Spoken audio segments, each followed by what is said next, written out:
ማይሆን ነገር ለመፍጠር እየሞከረ ነበር ከእናቱ ጋር ጭራሽ ብለው ቤት ድረስ መተው ልጄ ለመውሰድ ሞክረው ወስዷትም ነበረ። ያው ልጅቷ ነፍስ ስላላወቀች ገና ስለሆነች እንግዲህ ከእናቷ መለያየት እንደሌለባትና ከእናቷ መራቅ እንደሌለባት ያው ፍርድ ቤቱ ወስኗል። በጣም እኔ ለችግር ለመፍጠር ቆርጦ ተነስተው ነበር። አንድ እህቴ ግን ያው የራሴን ጠበቃ እንትን ብላልኝ በዛ መንገድ አሸንፊ አሁን ልጄ ከራሴ ጋር እንድትኖር ተወስኖልኛል ማለት ነው። ግን እሷ ባልነበረችበት ገብቶ ከእናቱ ጋር ልጅቷን ይዟት ወጥቶ ነበረ እና በጣም ረብሻ ተፈጥሮ ነበረ ከሚባለው በላይ። ሰላም የኔ ውድ ቤተሰቦች እንዴት ናችሁ? እኔ ያለው እግዚአብሔር ይመስገን ደህና ነኝ። በያላችሁበት ሰላማችሁ ዝዝት ይበልልኝ። ያው ጠፍተናል አውቃለሁ። ኢቫናም ጠፍታለች። ሰላም አትያቸው።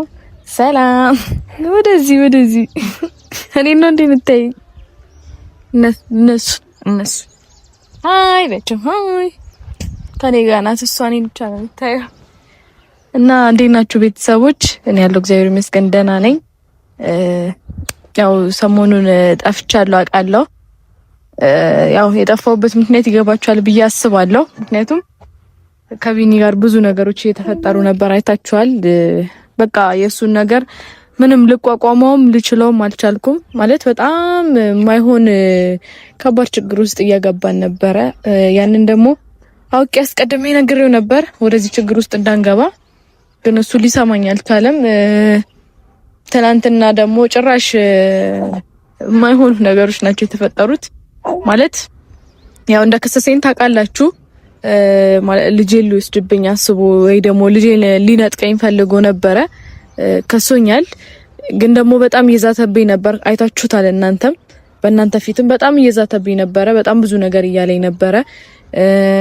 በቃ አላቅም። እኔ ለራሴው ላይ እየሰጋው ነበር። የምሬን ነው። እኔ ለዚህች ልጅ በዚህ ሰዓት አስፈልጋታለሁ ብዬ ነግሬዋለሁ። ምክንያቱም እቺ ልጅ ከኔ ውጪ በዚህ ሰዓት ከኔ ውጪ ማንንም ምን እሷም መቅረብ አትፈልግም። ሲጀመር ደግሞ የለመደችው ምን ነው። ሲቀጥል በዚህ እድሜዋ ልጄን ለመንጠቅ መሞከሩ በራሱ ማሰቡ በራሱ ለምን ትልቅ አትሆንም? ለዚህ እንዴት ለፍቼ እዚህ እንደደረስኩኝ እኔ ነኝ የማውቀው። እኔና ፈጣሪ እናውቃለን። እንዴት ተሰቃይቼ፣ እንዴት ለፍቼ፣ እንዴት ተቸግሬ፣ እንዴት ሆኜ እዚህ እንደደረስኩ አውቃለሁ። ዛሬ እንደዚህ ስትሆን አይቶ መጥቶ ልጄ ማለት ካሜራ ፊት ሲሆን የሚያወራው ሌላ፣ ከካሜራ ጀርባ ሲሆን የሚያደርገኝን ነገር እያንዳንዱ የሚፈጥረውን ችግር እኔ በደንብ አድርጌ አውቃለሁ። የምሬ ነው። ከካሜራ ጀርባ በጣም ብዙ ችግሮች ይፈጠራሉ። በዛም በጣም ብዙ ነገሮች ይፈጠራሉ። እኔም ደግሞ እናንተ እንዳትሰለቹብኝ ብዬ በቃ እየመጣሁ ሁሌ ይሆናል አይደል መንዛዛት ወይ ደግሞ የሆነ መጨቃጨቅ ነው እየመሰለኝ ያለው። በቃ እሱ እንደዚህ ያረጋኝ ማለት በራሱ በቃ ይሆናል አይደል እንዳይሰለቻችሁ ብዬም ፈራው ብቻ። ግን ደግሞ እናንተ አይታችሁታል ሲዝትብኝ እንደነበረ፣ ስንት ነገር ሲለኝ እንደነበረ አይታችኋል። እኔ ደግሞ ይቺ ልጅ ምን አክል ስቃይ እንዳየሁባት ምን አክል እንደታገልኩኝ አውቃለሁ። ምክንያቱም ከማርገዝ ጀምሮ ወልጄ እዚህ እስክደርስ ድረስ እኔ አርግዛ ስትወልድ አልነበርኩም፣ አልተጠራሁም፣ እንደዚህ ያልሆንኩም ይላል። አይታችሁታል። እኔን ለመክሰስ ሲሞክር ያው ተበዳይ ዝም ሲል ተከሳሽ ይሆናል አይደል የሚባለው። በጣም ብዙ ነገሮችን እኔን እንትን ለማለት የኔን ስም ለማጥፋት ወይ ደግሞ እኔን እንትን ለማለት በጣም ብዙ ነገሮችን እያወራ ነበረ ባለፈው ካያችሁት። ስለዚህ እኔ ደግሞ ዝም ያልኩት አውቄ ነው። እኔ ላይ ማለት ተወልዳ አልጠራችኝም ምናምን ላለው ያው መልስ ሰጥቻችኋለሁ ከዚህ በፊትም። እሱ አይደለም ሶልድ ሊመጣ ማርገዜን ሲያቅጥሉኝ እንደጠፋ ተናግሬያለሁ። ስለዚህ አሁን ደግሞ መጥቶ እዚህ ጋር ከወለድኩኝ ልጄን ወልጄ እዚህ ደረጃ ሳደርስ አይቶ ቢያንስ እግዚአብሔር ይመስገን አሁን እያደገችልኝ ነው። 5 ወር አለፋት። በቃ እዚህ ደረጃ ስንደርስ አይቶ ማይሆን ነገር ለመፍጠር እየሞከረ ነበር ከእናቱ ጋር ጭራሽ ብለው ቤት ድረስ መተው ልጄ ለመውሰድ ሞክረው ወስዷትም ነበረ። እኔ ምን አይነት ልብ እንዳላቸው እሺ የሱስ ይሁን እሺ ቢያንስ እንኳን የወለደ አንጀት ግን ይሄን ነገር ምን ብሎ እንትን ሊለው እንደሚችል አላውቅም። ጭራሽ ከእናቱ ጋር መጥቶ በቃ አንቺ መኖር ካልፈለግሽ ከኛ ጋር ልጅቷን እንወስዳታለን ብለው እስከ መውሰድም ደርሰው ነበረ። በጣም ብዙ ነገሮች ተፈጥረዋል። በጣም ማለት ነው መታ እናትየው መታ ያው እንደተለመደው እኔ በሌለሁበት ከካሜራ ጀርባ ብዙ ነገር ይፈጠራል ብያችኋለሁ። ያው ካሜራ ይዞ ያልመጣበት ምክንያት ምንድነው? እናንተም እያላችሁት ነበረ። በቃ እረፍ ወይ እርዳት ወይ አገዛት ወይ ተዋት ብላችሁ እንትን እያላችሁት ነበር ኮሜንት ላይ እናንተም ግን እሱ ጭራሽ ብሎ ያው ካሜራ ይዞ ከመጣ የሚደርስበትን ወይ ደግሞ እንትኑን ያውቃል የሚመጣበትን ችግር ስለሚያውቀው እንግዲህ ያው ከካሜራ ጀርባ መጥቶ ልጄን ወስዶብኝ ነበረ። ከዛ እኔም በቃ መሄድ ባለብኝ መንገድ ሄጄ ነበረ። ያው እኔም ቪዲዮ ያልሰራውላችሁ እንደዚህ አይነት ቦታ ላይ ያው ካሜራ መቅረጽ አይፈቀድም ማለት እስከ ፍርድ ቤት ምናምን ድረስ ተዳርሰናል። ለዛም ነው የጠፋሁት። ግን ደግሞ በቃ ደስ ብሎኛል። የምሬን ነው ማለት በጣም ብዙ ችግር ሊፈጥሩብኝ ሞክረዋል። እዛም ሄደን በቃ እኔ የማሳደግ አቅም እንደሌለኝ የራሴ ከሰው ጋር ጠግቼ እንደምኖር ምናምን ያው በጣም ብዙ ነገር አውርተው በጣም ብዙ ነገር እንትን ብለው እኔ ላይ በጣም ችግር ለመፍጠር ሞክረው ነበረ። ግን ደግሞ ፈጣሪ ጥሎ አይጥልም አይደለ? የምሬ ነው፣ ቃል የለኝም። ያው ሁሌ ሳመሰግን ትሰሙኛላችሁ እናንተንም ቤተሰቦቼንም። ከዛ በተጨማሪም ደግሞ ይሄንን ነገር አንድ እህቴ ማለት ከዚህ በፊትም እናወራ ነበረ ብቻ ስሟን እዚህ መጥራት አለመጥራት ይኖርብኝ ይችላል አላውቅም። ብቻ በሷ እገዛና በሷ እንትን ነው እዚህ ላይ የደረስኩት። ልጄን እንደዚህ አቅፌ ለመቆም የደረስኩት እንጂ እነሱ በጣም እኔ ላይ ችግር ለመፍጠር ቆርጠው ተነስተው ነበረ። አንድ እህቴ ግን ያው የራሴን ጠበቃ እንትን ብላልኝ በዛ መንገድ አሸንፌ አሁን ልጄ ከራሴ ጋር እንድትኖር ተወስኖልኛል ማለት ነው። ማለት በጣም ታግለዋል፣ በጣም ብዙ ነገር ብለዋል። እዛች ጋር በጣም ብዙ ነገር አውርተዋል። በቃ እኔ ልጅቷን የማሳደግ አቅም እንደሌለኝ ኢቭን እንኳን በቃ ጥያት እንደምሄድ ምናምን ጥያት እንደምዞር አለ አይደለ ልጄን ጥዬ የማይሆን ቦታ እንደምሄድ ምናምን ብቻ በጣም ብዙ ነገር ነው ያወሩት። ያው እነሱ ለመታመን ብለው ነው ይሄንን ሁሉ ነገር ያወሩት። ግን ብቻ የምር በጣም ያሳዝናል። እኔ እንጃ እኔን እንኳን ባያዩ ፈጣሪያቸውን ማየት ነበረባቸው። የምሬን ነው። እኔን ማየት ባይችሉ በቃ ለዚህች ልጅ እንኳን ማዘን መቻል ነበረባቸው። እኔን እንትን ለማለት ብሎ ይቺ ልጅ ባያሰቃዩት በቃ። ምክንያቱም በዚህ ሰዓት ልጅቷ ከማን ጋር መሆን እንዳለባት የታወቀ ነው። ምክንያቱም እኔ አሁን አይደለም በዚህ ሰዓት ከኔ ጋር መሆን ኖሮባት ይቀርና ትንሽ እንኳን ከፍ ብላ ቢሆን የምሬን ነው እሞታለሁ፣ እኔ እሰዋለሁ እንጂ ልጄ ለማንም አሳልፌ አልሰጥም። ምክንያቱም ለምን ይሁሉ ስቃይችባት ይሁሉ ነገር አልፌባታለሁ። እና የኔ ቤተሰቦች የምሬን ነው ዛሬ በቃ የምር አዝኜ የምር ደስ ብሎኝ ነው መምጣት የፈለኩት። ምክንያቱም ይሄ ነገር እናንተ ማወቅ ስላለባችሁ ከዚህ በኋላ ልጄን ማንም አይነጥቀኝም፣ ማንም ከኔ አይነጥቀም። ምክንያቱም አሁን ተወስኖልኛል። ከዚህ በኋላ ደግሞ የሚል ከሆነ ደግሞ አጠገባችን እንዳይደርስ ከዚህ በኋላ ልጁን ማየት እንዳይችል አደርገዋለሁ። ከዚህ በኋላ ደግሞ ምክንያቱም በጣም እያስጨነቀኝ ስለሆነ በጣም ይገዛተብኝ ስለሆነ አሁን እሱ ያለው ይፈታ አላቅም። እኔ በቃ ጉዳይን ጨርሻለሁ። ታስሮ ነበረ አላቅም። ምክንያቱም በቃ የሆነ ያለውን ነገር እየፈጠረ ያለውን ነገር ልጄን ያለ ፍቃድ እየወሰደብኝ መሆኑን በጣም ብዙ ነገሮች ተናግሬያለሁ። ከዚህ በኋላ ከሱ ጋር ምንም የሚያገናኝ ነገር ባይኖር ደስ ይለኛል። ልቦናው እንዲመለስ ጸልይለታለሁ። ሌላ ምንም አይደለም። ምክንያቱም እቺን አንድ ፍሬ ልጅ ወስዶ ምን ሊያረጋት እንደሆነ አላቅም። ለሱም ልጁ ናት። በዚህ ልክ ጭካኔው ለምን እንደሆነ አልገባኝም። ግን ብቻ እዛ ያሉት ነገሮችን ያው ለእናንተ ማሳወቅ ነበረብኝ። ምክንያቱም ያው ቪዲዮ አልሰራሁላችሁም ብያችኋለሁ። እንደዚህ አይነት ቦታ ላይ ደግሞ ያው ካሜራ ምናምን ይዞ መቅረጽ አይቻልም እና ወንድሜ ጆጆም መጣክ ልክ ስምን ስጠራ መጣክ። እንዴት ናችሁ? ሰላም ማኪያ ሰላም ናችሁ አላችሁልኝ? ቱሪስፋኔ በጣም ደህና ነኝ። እያወራሽ ነበረ? አዎ ያው ወንድሜ ልጅ ጀመር መጣክ ማለት እሱም እዛ ያሉትን ነገሮች ያው ከጎኔ ነበር። እሱንም በዚሁ አጋጣሚ ማመስገን ፈልጋለሁ። ምክንያቱም እቺ ልጅ እሱም ተናግሯል በዚህ እድሜዋ ከእናቷ ተነጥላ መኖር እንደሌለባት ያው ደጋግሞ ተናግሯል እሱም። ስለዚህ እሱንም ማመስገን ፈልጋለሁ። እና እንዴት ነበር ጨራረስክ? ያው እዛ የነበረውን አንዳንድ ነገሮች እየጨራረሰልኝ ነበረ። እኔ በቃ ያው ለቤተሰቦች ማሳወቅ ስላለብኝ ቪዲዮ ልስራ ብዬው ወደዚህ መጣሁኝ። አሁን ራሱ ከኮፒ ቤት ነው እየመጣሁኝ ያለው። ከፍርድ ቤት የተሰጠውን አንዳንድ ነገሮችን ኮፒ ማድረግ ስለነበረብን በዛው ኮፒ አድርጌ ስለጠራሽኝ እግረ መንገዴን ነው የመጣሁት።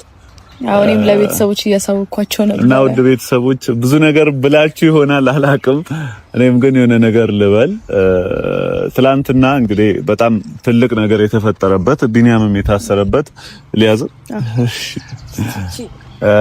እና ቢኒያምም የታሰረበት ትልቁ ምክንያት ትላንት ባደረገው ምክንያት ነው እንጂ ኖርማል ክስ ጀምረናል።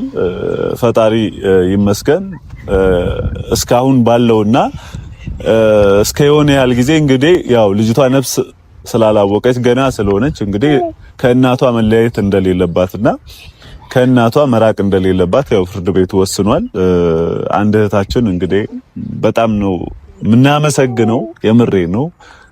በሷም በኔም በኩል በጣም ነው የምናመሰግነው። ምክንያቱም ጠበቃ ገዝታላት ለሷ እንድትከራከር ያደረገቻት አንድ የሷ ቤተሰብ የሆነች እህታችን ናት እና በጣም ነው በዚህ በኩል የምናመሰግነው። ምክንያቱም ቢኒያም በጣም እያስቸገረ ነው። እኔ ከጅማሬውም ያው ኢየሩስም ፊት ነው የምናገረው የቢኒያምንና የእዩን መስማማት ከጅማሬው ምፈልግ ሰው ነኝ። አሁንም ቢሆን እኔ ወደፊትም ቢሆን ልጅቷ ከአባትና ከእናት ጋር ብትኖር ደስታዬ ነው። ምክንያቱም ያ ሰላም ለሁላችንም ያስፈልጋልን ነው። ነገር ግን ቢኒያም አሁን እያደረገ ያለው ነገር ከልክ በላይ ስለሆነ ትላንትና በተለይ ያደረገው ከእናቱ ጋር መጥቶ እንደዛ ሲበጠብጥ እንደዛ ልጅቷን ከቤት ይዞ ሲወጣ ምናምን እሷ አልነበረችም። ምክንያቱም ይሄን ነገር ለማስጨረስ ነገሮቹን እንትን ለማለት ምናምን ሁለታችንም እየተሯሯጥን ስለነበረ እሷ አልነበረችም። ግን እሷ ባልነበረችበት ገብቶ ከእናቱ ጋር ልጅቷን ይዟት ወጥቶ ነበረ እና በጣም ረብሻ ተፈጥሮ ነበረ ከሚባለው በላይ። እኔ የማውቀውም አይነት ቢኒያም አይደለም። እኔ በጣም ብዙ ጊዜ ስለ ቢኒያም ጥሩነት አውርቻለሁኝ፣ ግን የማውቀውም ቢኒያም እያየሁኝ አይደለም። በዛ ምክንያት እንግዲህ ይሄ የተፈጠሩ ነገሮች ተፈጥሯል። እንግዲህ ቢኒያምም እንዲታሰር ተደርጓል።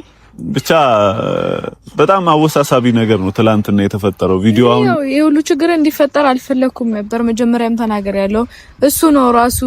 ቤተሰቦች ክሰሹና ከህይወትሽ እንዲወጣ አድርጊው እያሉኝ እንኳን እኔ ያንን ነገር አላደረኩትም ነበር። ምክንያቱም በቃ ማይሆን ነገር ውስጥ መግባት ስላልፈለኩኝ ማለት ነው። አሁንም ቢሆን በገዛ እጁ ነው የሁሉ መዘዝ ራሱ ላይ ያመጣው። እኔ ፈልጌው ደግሞ እኔ ከስሾ ሆን ብዬ ያደረኩት ነገር እንደሌለ ያው ቤተሰቦችም እንዲረዱ ፈልጋለሁ። ምክንያቱም እንዴት ታሳስራለሽ የልጅሽ አባት አይደለም መባሌ ስለማይቀር ማለት ነው። ግን ይሄንን ችግር እኔ አይደለም የፈጠርኩት ራሱ ነው። ቤት ድረስ መጥቶ ድጋሚ ከእናቱ ጋር ልጄን ለመውሰድ የሞከረው እሱ ነው። ከዛም ቀጥሎ ደግሞ ትናንትና ያው እሱ ከሶኝ ነበር ብያቸዋለሁ። ነበረኝ ቀጠሮ ነበረን ሄጄ ነበረ። ያው በዛ አጋጣሚ እሱ ያንን ነገር አደረገ። ስለዚህ ያው እኔ ምንም ማለት ራሴን ነፃ ለማድረግ የሞከርኩ ሳይሆን በቃ ይሄ ነገር እንዲፈጠር ያደርገው ራሱ ቢኒ ነው። አይታችሁታል። ምናልባትም ካሜራ ፊት ሲመጣ እንዳየው ነው አይደል? የኔን ስም ለማጥፋት እኔ በቃ አልፈልግም እንዳልኩኝ። እኔ እኮ ምንም ያልኩት ነገር የለም። አይተሃል። ልጃችንን በሰላም እናሳድግ አልኩት፣ እምቢ አለ። እሺ በቃ እኔ ልጄን በሰላም ላሳድግ ተወኝ አልኩት፣ እምቢ አለ። እኔ ደግሞ ደጋግሜ ነግሬዋለሁ። ምክንያቱም እኔ ቤተሰብ ላይ ድጋሚ ሄጄ ሸክም መሆን አልፈልግም። ማለት ምንም ቢሆን እነሱም በዚህ ሰዓት ብንችል ሰርተን ቤተሰባችንን የምንረዳበት ሰዓት እንጂ ድጋሚ ቤተሰባችን ላይ ሄደን ሸክም የምንሆንበት ሰዓት አይደለም። እኛ ራሳችን ቤተሰብን ብናገዝ ሰርተን ማገዝ ነው እንጂ ያለብን ድጋሚ ሄጄ እኔ ቤተሰብ ላይ ሸክም መሆን አልፈልግም። እንዳያችሁትም ደግሞ እንኳንም አልገባው እንኳንም እሺ ብዬ አልሄድኩኝ። ሂጂም በቃ ለልጅ ስትይ አርጊ ምናምን ስትሉኝ እያሰብኩበት ነበር። እኔ ባለፈው ማይታችኋል። በቃ ላስብበት ብዬ ነበር የሄድኩት። ግን እንኳንም ወደዛ ቤት አልሄድኩኝ። ምክንያቱም አይታችኋል። እኔ በሌለውበት እናትም ልጅ መተው ልጄን ለመውሰድ ለመንጠቅ ሞክረዋል። አስቦ እዛ ሄጄ ቢሆን ደግሞ ምን አይነት ስቃይና ምን አይነት እንትን ሊደርስብኝ እንደሚችል በዚሁ እንትን ማለት አይከብደኝም በዚሁ መገመት። ምክንያቱም ትላንት አስመስክሯል ለኔ የተደገሰ ድግስ ነበር። ትላንት ባይዘው ቤተሰቦች ትላንት የምሬ ነው በጣም አስከፊ ነገር ነበር የተፈጠረው። አሁን እንደዚህ አሁን ቪዲዮ አይመችም። ሁሉንም ነገር ጸቡንም ምኑንም ፍቅሩ ሁሉንም ለማሳየት ቤተሰቦች አይመችም ህይወት ስላለ ማለት ነው። እና ትላንት በጣም ከባድ ነገር ነው ቢኒያም ያደረገውና ቢኒያም ሲታሰር ኢቭን እናትየውም ልትታሰር ከጫፍ ደርሳ ነበር። ምክንያቱም የቢኒያም አጋዥ ናት። እናቱን ልታግዝ ነው የመጣችው። ሌባ ሲታሰር የሌባ ተባባሪ የሌባ ተቀባይ ምናምን የሚባል ነገር እንዳለ ሆኖ እዚህ ጋር የሚሆነ ነገር ስታደርጉ የዛ ሰው አጋዥ ማን ነው እንዲያደርግ ማን ነው እያበረታታው ያለው የሚባለው ነገር ይታያልና ትላንትና እናትየውም ልትታሰር ነበር ግን በዛ እድሜዋ እንድትታሰርም እስር ቤት ገብታ እንድትሰቃይም ስለማንፈልግ ጀስት ቢኒያም ብቻ በህግ እንዲያዝልን የፈለግነው እንደዛ አደረግን ምክንያቱም ካደረገው አንፃር በሰላም እንድትኖር እያደረገ አይደለም እያገዛት አይደለም እና ምን ፍላጎቱ ምን እንደሆነ አላቅም ስለዚህ እንደዛ አይነት ነገሮች እንዲደረጉ በቃ ግዴታ ሆኖብናል ለዛም ነው እንደዛ አይነት ጦስ ውስጥ የገባው እሱ እና ማረፍ አልቻለም ሰላሙን አልፈለገም ይሄ አንድነቱን አልፈለገም ከልጁ ጋር በፍቅር ከሚስቱ ጋር መኖር አልፈለገም ያን ደግሞ ካልፈለገ ሰላም እንዲሰጣት ወይ እንዲተዋት ነው የምትፈልገው እሷ ያን ነው እሷ የምትፈልገው ስለዚህ እሱ ግን ያን ነገር ማድረግ አልቻለም እንደዛ አይነት ነገር ውስጥ ገብቷል እንግዲህ ቀደም ብዬ ነግሬያቸዋለሁ ይሄ ነገር እንዲደረግ ነገሩ እንዲፈጸምልን ያደረገው አንድ ጠበቃ አለ የተገዛልን ጠበቃ እሷም ደግሞ የገዛችልን እህታችን በጣም ከሚባለው በላይ የምሬን ከሚባለው በላይ ደጋግሜ አመሰግናለሁ ግሜ ማመሰግንበት ምክንያት ከኋላ የሆነ ሰው ደጀን ሲኖር አለውላችሁ በርቱ አይዟችሁ ምናምን የሚል ሰው ሲኖር ደስ ይላል በቃ በልበ ሙሉነት ሁሉንም ነገር ለማስኬድ ሁሉንም ነገር ለማድረግ ምንም አይነት ፍርሃት አይኖርምና ውስጣችሁ እና እዩም ለዛ ነው ያልፈራቸው በቃ እውነቱን ይሄ ነገሩ ከኔ በቃ ምንም የሚበልጥ ነገር የለም ከልጄ የሚበልጥ ነገር የለም ብላ እንድትጋፈጥ ነገሩን እንድትወጣ ያደረገችው ለዛ ነውና ከኋላ አለው የሚል ሰው ይስጣችሁና አንቺንም እህታችን በጣም እናመሰግናለን ከኋላ አለውልሽ ደየንሽ ነኝ የሚልሽ ሰው ይስጥሽ በጣም ነው የምናመሰግነው በጣም ነው የምንወድሽ አሜን ቤተሰቦቻችንን በጣም ነው የምንወዳችሁ ምርቃታ በዛ አዎ እንደ ግድ ነው ብቻ እኔም አለው ለዚህ ቆንጆዬ ልጅ የሚገባት አሁን በዚህ እድሜዋ የሚገባት ከእናቷ ጋር መኖር ብቻ ነው ምክንያቱም ገና ህፃን ናት ለህፃን ልጅ ደግሞ ከእናት በላይ የሚያስፈልገው ነገር ያለ አይመስልኝም እኔ አሁን አመሰግናለሁ የምሬን ነው ያው ከኔ በተሻለ ከኔ በለጠ የቢኒያም ጓደኛ ነህ ታውቀዋለህ ትቀርበዋለህ ግን ለሱ ሳትወግን እሱ ልክ ነው ሳትል በቃ በትክክለኛው መንገድ ሄደ በትክክለኛው እንትን አስበበት በቃ አይደል ትክክለኛው ነገር ስላደረክ አመሰግናለሁ አንተንም ምክንያቱም ምንም ቢሆን ከኔ በለጠ ትቀርበዋለህ እሱም ብያለሁ ግን በቃ የምር አንተንም አመሰግናለሁ ማለት የምፈልገው ያንን ነው እኔ ከእውነታው አጠገብ መሆን ነው ፈልገው ስል ወደ እውነታው ወደ ትክክለኛው ሰው መሆን ፈልጋለሁ ምክንያቱም ያ ሰው ይሄ አቋለው ቀርበዋለው በሚለው ስታ አስቤ ያን ሰው ለመደገፍ ያን ሰው ለማገዝ አልፈልግም ምክንያቱም ሰው ነኝ እንደ ሰው ደግሞ ማሰብ አለብኝ እንደ ሰው ሳስብ ደግሞ እቺ ቆንጆዬ የሕፃን ልጅ ታሳስበኛለች አይዋት እና ውድ ቤተሰቦች እቺ ቆንጆዬ የሕፃን ልጅ ከእናቷ ተለይታ መኖር አለባት ብዬ አላሰብም እውነት በዚህ ሰዓት አሁን እሷ ልታቅ የምችለው አንድ ነገር እናቷን ነው ማንም ሰው መጥቶ እኔ አባትሽ ነኝ ቢላት በዚህ እድሜዋ አምና ነው የምትቀበለው አሁን አሳድገዋት ምናምን አብሯት አሁን ከዩ ጋር አንድ ሰው ቢኖር አባትሽ ነው ብላ ልታሳምናት ትችላለች የለመዱት ገና ህፃን ስለሆነች ማለት ነው ስለዚህ እሷ ግን ምታቃት አንድና አንድ ነገር እናቷን ብቻ ነው አሁን ለዛም ነው ፍርድ ቤት ያለምንም ማመንታት በአጭር ጊዜ ውስጥ አሁን ቶሎ ነው ነገሩ ፍጽምጽም ያለልን ምክንያቱም ይቺ ገና ህፃን ልጅ ናት ከእናቷ ውጪ ማንንም ልታውቅ አትችልም ለዛ ነው ፍርድ ቤቱም እንደዚህ ቶሎ የፈጸመልን ውሳኔውን ያጸደቀልን በዚህ በኩልም ፍርድ ቤቱን ልናመሰግን እንፈልጋለን ምክንያቱም እንደዚህ አይነት ነገር ቶሎ ሲወሰንላችሁ ደስ ይላል እውነታው ኖሯችሁ ቶሎ ሲደረግላችሁ ደስ ይላልና በዚህ አጋጣሚ እናመሰግናለን ቢኒያም ካለበት ነገር ውስጥ እንዲወጣ እኔ ፍላጎት አለኝ ይሄ ታስሮ ምናምን እንዲቆይ አልፈልግም እዩ በነገራችን ላይ እንዲማርበት ነው የምፈልገው ምክንያቱም ተምሮበት በቃ ተጸጽቶ እውነቱ ገብቶት ምናምን ነገር ምክንያቱም ማረፊያ ቤት የሚባለው ነገሮችን እንድናስተውል አይደለም ከዛ ነገር ደግሞ አስቦ ወጥቶ ምናምን ነገር ልጁን ለመርዳት አንቺንም ለማገዝ ያብቃው ሰላምሽንም እንዲመልስልሽ ማገዙ ይቅርብኝ ሰላሜን ብቻ ይስጠኝ ሌላ ምንም አልፈልግም ምክንያቱም እኔ ሰላም ነው በዚህ ሰዓት የሚያስፈልገኝ የምሬን ስለዚህ ምትዩ ነገር አለ? እስቲ ሀሳብ አስተያየታለሽ? አንቺ ያው አንድ ነገር አንዱን ስቴፕ አልፍ ያለው ብዬ አስባለሁ። ያው ስንኖር ያው እዚህ ምድር ላይ ስንኖር ውጣ ውረድ ያለ ነው እና ቤተሰቦቼ እናንተም ለሰጣችሁኝ ፍቅር ለሰጣችሁኝ ክብር በቃ ለእያንዳንዷ ነገር በጣም አድርጌ ነው የማመሰግነው። በጣም ያው የቢኒ ጉዳይ ደግሞ እስቲ ራሳችሁ ዘው ይጨርሱት። ምክንያቱም እኔ ከዚህ ነገር እጄን አውጥቻለሁ። በቃ ምክንያቱም ከዚህ በኋላ የምፈልገው ሰላሜን ብቻ ነው፣ ምንም አልፈልግም እና እንወዳችኋለን። የምር እንዴት ወገቤን እንዴት እያረገኝ እንደሆነ ማለት ነው። አንቺ ይዘለሽ ያዝሽ ተዋስ በቃ ችግር የለም እንሄዳለን አሁን። እና ውድ ቤተሰቦቼ በጣም ነው የምወዳችሁ። አመሰግናለሁ። ባይ ቻው።